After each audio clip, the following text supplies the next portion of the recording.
Assalamu alaikum, dear student.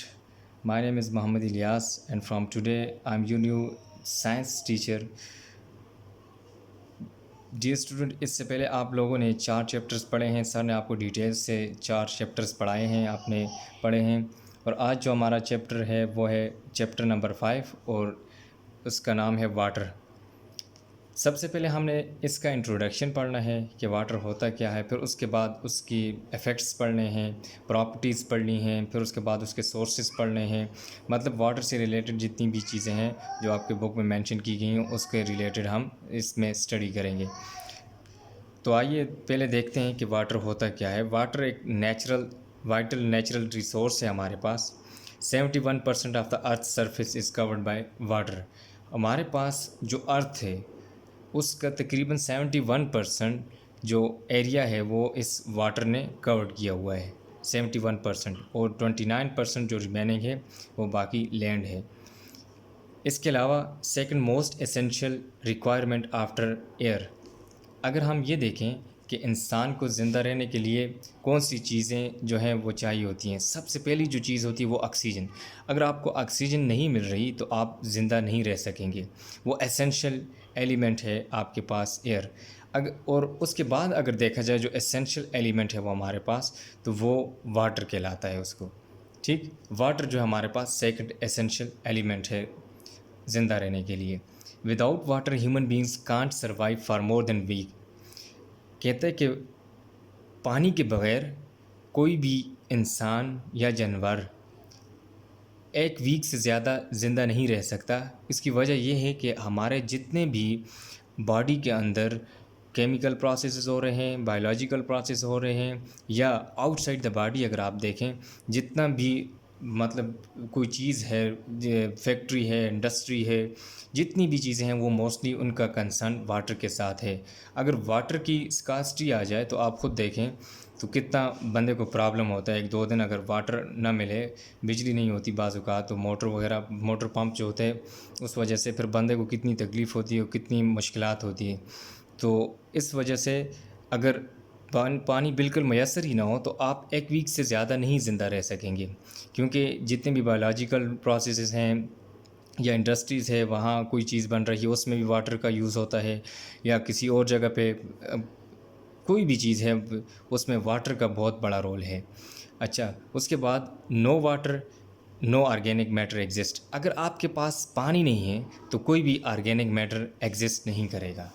इसका मतलब कि ऑर्गेनिक मैटर की जो प्रोडक्शन है वो सारी की सारी किस पे डिपेंड करती है, हमारे पास वाटर पे।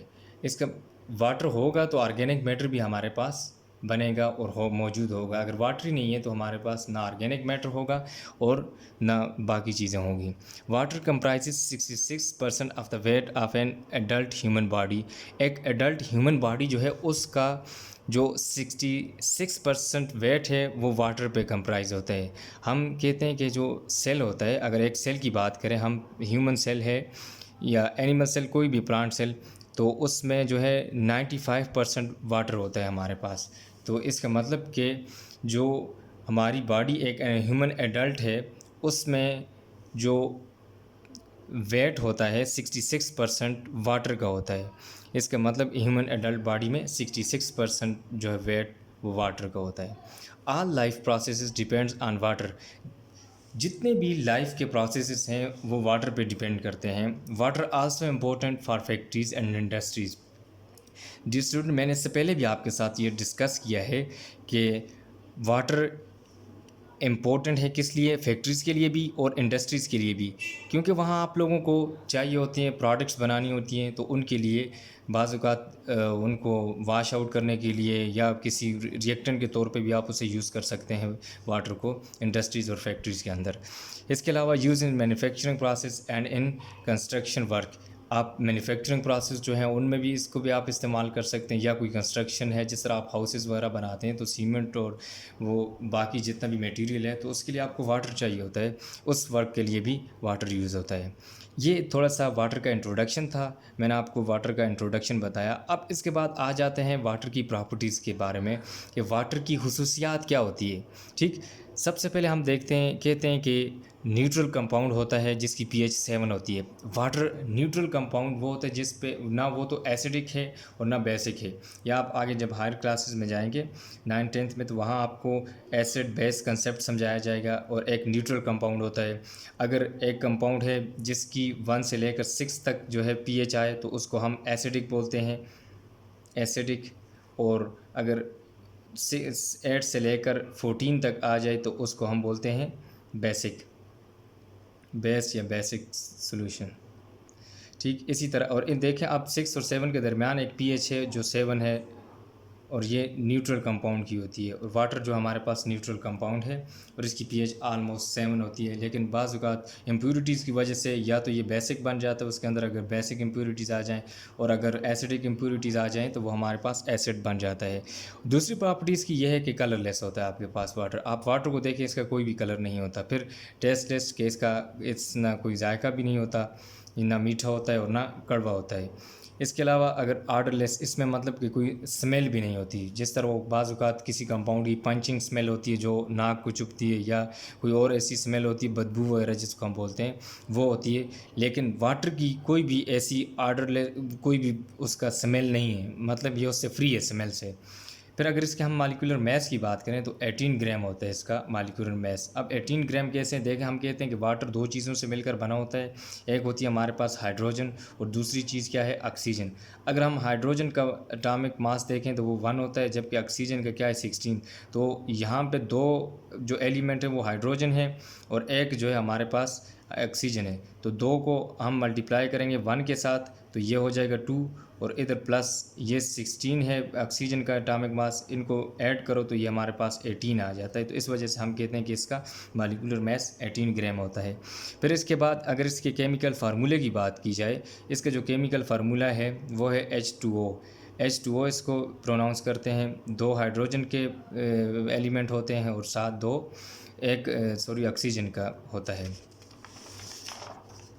अच्छा, इसके अलावा अगर हम रेशो की बात करें, हाइड्रोजन और ऑक्सीजन की जो रेशो होती है वाटर में वो क्या होती है, 2 hydrogen and oxygen ratio is always 2:1 के मतलब जब भी आप वो कोई भी वाटर होगा आप उसको देखेंगे उसमें हाइड्रोजन और ऑक्सीजन की रेशो होगी वो 2:1 होगी। कि मतलब दो कंपाउंड, 2 एलिमेंट जो हैं हाइड्रोजन के होंगे और एक जो होगा वो ऑक्सीजन का होगा। फिर इसके बाद इसकी एक नेक्स्ट प्रॉपर्टी ये है कि बॉइलिंग पॉइंट जो इसका है वो 100 डिग्री सेंटीग्रेड है।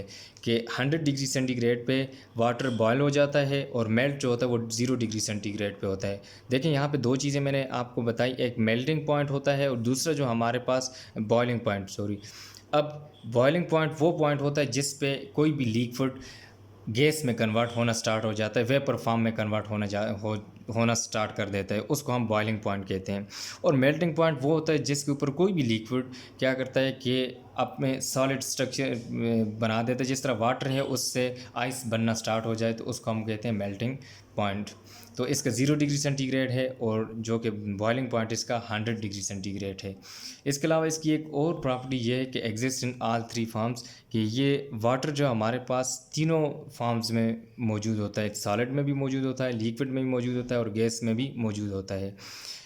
सॉलिड की फॉर्म में देखें तो हमारे पास जो आइस जिसको हम बर्फ़ बोलते हैं उसकी फॉर्म में मौजूद होता है। लिक्विड जो पानी हम पीते हैं वो लिक्विड की फॉर्म में होता है बाज़, और जब हम पानी को बॉयल करते हैं तो जो वाटर वेपर्स बनते हैं वो गैस की फॉर्म में अपवर्ड मूवमेंट करते हैं, ये उसकी तीसरी फॉर्म होती है। इसके अलावा इसकी एक और प्रॉपर्टी है जो यूनिवर्सल सॉल्वेंट, ये सबसे इम्पोर्टेंट इसकी प्रॉपर्टी है क्योंकि सॉल्वेंट वो होता है, आपने सोल्यूशन आगे जब जाएंगे हायर क्लासेस में वहाँ आप देखेंगे सोल्यूशन जो होता है उसकी अंदर 2 कंपोनेंट होते हैं, एक को हम बोलते हैं सॉल्वेंट और जो दूसरा होता है उसको हम बोलते हैं सोल्यूट। सॉल्वेंट वो एलिमेंट होता है जिसके अंदर किसी चीज़ को हम डिज़ोल्व करते हैं। जिस तरह देखें आप शरबत बना रहे होते हैं घर पे, उसके अंदर आप 2 चीज़ें डालते हैं, एक वाटर होता है आपके पास और दूसरी शुगर, चीनी जिसको आप बोलते हैं। अब वाटर जो है, वाटर की अमाउंट वहाँ ज़्यादा है तो उसको हम बोलेंगे सॉल्वेंट। वो चीज़ वो जिसकी अमाउंट ज़्यादा हो उसको हम सॉल्वेंट बोलते हैं। और जो चीज़ हल की जाए, जिस तरह आप चीनी उसमें हल करते हैं तो उसको आप क्या कहते हैं, सोल्यूट। शुगर जो है वो हमारे पास सोल्यूट हो जाएगी, सॉल्यूट और सॉल्वेंट। तो यहाँ वाटर जो है वो यूनिवर्सल सॉल्वेंट है, इसमें ऑलमोस्ट जितने भी सॉल्यूट हैं वो इसके अंदर डिज़ॉल्व होते हैं। तो इस प्रॉपर्टी की वजह से वाटर को बहुत ज़्यादा इंपॉर्टेंस हासिल है। इसके बाद हमारा जो नेक्स्ट टॉपिक है वह है क्लीन वाटर एंड लाइफ, कि साफ़ सुथरा पानी और लाइफ, इन दोनों का क्या रिलेशन है। हमने पहले भी आपको कहा कि essential element for life, water जो है वो हमारे पास लाइफ के लिए बहुत ज़रूरी एलिमेंट है। Inadequate access to safe drinking water affects the well being of people. कहते हैं कि अगर आपकी एक्सेस पहुंच जो है वो साफ पानी पीने तक नहीं है तो ये क्या करेगी, आपकी जो ज़िंदगी है, आपकी जो लाइफ है उसको अफेक्ट करेगी, ह्यूमन बींग्स की। किस तरह, अगर देखें कोई आप गंदा पानी पी रहे हैं जिसमें कोई ऐसे इम्प्यूरिटीज़ आ गई हैं, एसिडिक है, बेसिक है, या कोई और ऐसी इम्प्यूरिटीज़ है, कोई प्रोटोजन है या कोई और ऐसा पैरासाइट है उसके अंदर, तो वो जब आपके बॉडी के अंदर जाएगा वहाँ जाकर वो इन्फेक्शन काज करेगा, तो उस वजह से आपको बीमारियाँ लगेंगी। फिर देखें, कहते हैं कि large people inadequate sanitation facilities, कहते हैं कि दुनिया के अंदर बहुत सारे लोग, मेजॉरिटी ऑफ द पीपल जो है उनकी सैनिटेशन फैसिलिटीज़ कम हैं, जिसकी वजह से वह उनको इस चीज़ में प्रॉब्लम होता है कि वो वाटर जो है वो फ़िल्टर वाटर या साफ़ पानी पिएं, तो उस वजह से उनको ज़्यादा बीमारी होती है। और सैनिटेशन फैसिलिटीज़ कम होने की वजह से क्या होता है, डिजीज़ काज होती हैं जो, या फिर इसके अलावा अननेसेसरी सफरिंग होती है, कोई और उसको उससे सफ़र हो रहा होता है, और तरह की कोई बीमारी लग जाती है, एंड इवन डेथ। बाज़ औक़ात ये भी होता है कि डेथ काज हो जाती है। Human being can survive only for a few days without clean water. पहले भी मैंने आपको बताया कि कोई भी ह्यूमन बीइंग है वो पानी के बगैर कुछ ही दिन ज़िंदा रह सकता है, उसके बाद वो मर भी सकता है। Water pollutants not only affects the human but also to the animals, fishes and birds. कहते हैं कि वाटर के अंदर जो पोल्यूशन काज करते हैं उसको हम पोल्यूटेंट्स बोलते हैं। अब पोल्यूटेंट्स वो एजेंट्स होते हैं which are unable to cause pollution, वो ऐसे एजेंट्स होते हैं जो पोल्यूशन काज करते हैं। तो जो वाटर पोल्यूटेंट्स होते हैं वो ना सिर्फ इंसानों के लिए नुकसानदेह होते हैं बल्कि जानवरों के लिए भी, मछलियों के लिए भी, इसके अलावा परिंदे जो होते हैं उनके लिए भी, क्योंकि ये वाटर सिर्फ हम ही इस्तेमाल नहीं करते, जानवर भी इस पानी को इस्तेमाल करते हैं, मछलियाँ भी इस्तेमाल करती हैं और परिंदे भी इसको इस्तेमाल करते हैं। तो जिस तरह हमारे लिए नुकसान है, इसी तरह एनिमल्स के लिए, फिशेस, बर्ड्स, इन सब के लिए नुकसान है। फिर उसके अलावा अगर बात की जाए, polluted water is not suitable for drinking, recreation, agriculture and industry. इसके अलावा जो पोल्यूटेड वाटर है, जो गंदा पानी है, जो इम्प्यूरिटीज़ वाला पानी है, वो सूटेबल नहीं है पीने के लिए भी, रिक्रिएशन के लिए भी, एग्रीकल्चर और इंडस्ट्री, इन पर्पज़ के लिए भी आप इसको इस्तेमाल नहीं कर सकते। अच्छा, इसके बाद जो नेक्स्ट हमारा है, नेक्स्ट इसके बारे में पढ़ते हैं कि it reduces the beauty of lakes and rivers. ये जो वाटर पोल्यूशन होती है ये क्या करते हैं, रिड्यूस करती है उसकी रिवर्स और लेक्स की ब्यूटी को। ज़ाहिर है उसकी कुछ खूबसूरती होती है, जब वो गंदा हो जाएगा तो उनकी खूबसूरती कम हो जाएगी। कंटिमिनेटेड H2O destroys aquatic life and reduces it's reproductive ability. अब कंटिमिनेटेड का मतलब कि उसमें वो गंदा हो जाता है और वो डिस्ट्रॉय करता है एक्वेटिक लाइफ, वो जो पानी के अंदर रहती है उसको हम एक्वेटिक लाइफ, जितने भी एनिमल्स वगैरह रहते हैं उसको हम एक्वेटिक लाइफ कहते हैं, उसको वो उसकी रिप्रोडक्टिव एबिलिटी को वो डिस्ट्रॉय कर देता है, कम कर देता है। इसके बाद वाटर बॉर्न डिजीज़। अच्छा, पानी से जितनी भी डिजीज़ काज होती हैं उसको हम बोलते हैं वाटर बॉर्न डिजीज़। आज का जो हमारा लेक्चर था वो था हमारे पास, पहले हमने डिस्कस किया वाटर को, इंट्रोडक्शन उसका किया, सारा मैंने बताया कि पानी क्या होता है, कितने परसेंट है, 71% है। फिर उसके अलावा देखें इसके आपको मैंने बताया कि बॉडी का कितना, ह्यूमन बॉडी का कितना वेट होता है, 66% वेट होता है पानी का। फिर इसी तरह फैक्ट्रीज़ के लिए इंपॉर्टेंट है, मैन्युफैक्चरिंग प्रोसेस के लिए। फिर प्रॉपर्टीज़ आपको बताई कि इसकी कौन कौन सी प्रॉपर्टीज़ हैं, न्यूट्रल कंपाउंड है, कलरलेस है, टेस्टलेस है, ऑर्डरलेस है, मॉलिक्यूलर मैस बताया आपको, मॉलिक्यूलर फार्मूला बताया। फिर उसके बाद आपको उसकी हाइड्रोजन और ऑक्सीजन की रेशो बताई, बॉइलिंग पॉइंट बताया, ये चीज़ें। फिर क्लीन वाटर और लाइफ के, एक साफ़ सुथरा पानी और ज़िंदगी का आपस में क्या ताल्लुक है। अगर आप साफ़ पानी पिएंगे तो आप बीमारियों से बचेंगे, इसी तरह अगर आप गंदा पानी पिएंगे तो आपको बीमारियां काज होंगी। ये इसका रिलेशन था। फिर उसमें वाटर पोल्यूटेंट्स के बारे में आपको बताया कि जो पोल्यूटेंट्स वो एजेंट्स होते हैं जो पोल्यूशन काज करते हैं, तो वो सिर्फ ह्यूमंस को ही इन्फेक्ट नहीं करते बल्कि साथ एनिमल्स और फिशेस बर्ड्स वगैरह को भी इन्फेक्ट करते हैं। तो इस वजह से बीमारियाँ काज होती हैं हमारे पास। फिर आपको आगे मैंने बताया कि ये जो ब्यूटीज़ है उसकी लेक्स और रिवर्स ही उसको रिड्यूस करता है, और बाज़ औक़ात ये करता है कि एक्वेटिक लाइफ की जो रिप्रोडक्टिव एबिलिटी है उसको भी डिस्ट्रॉय करता है। फिर आपको ये बताया कि वाटर बॉर्न डिजीज़, इससे जितनी भी डिजीज़ काज होती हैं उसको हम वाटर बॉर्न डिजीज़ कहते हैं, क्योंकि यहाँ पे सोर्स या मीडियम जो है वो वाटर है।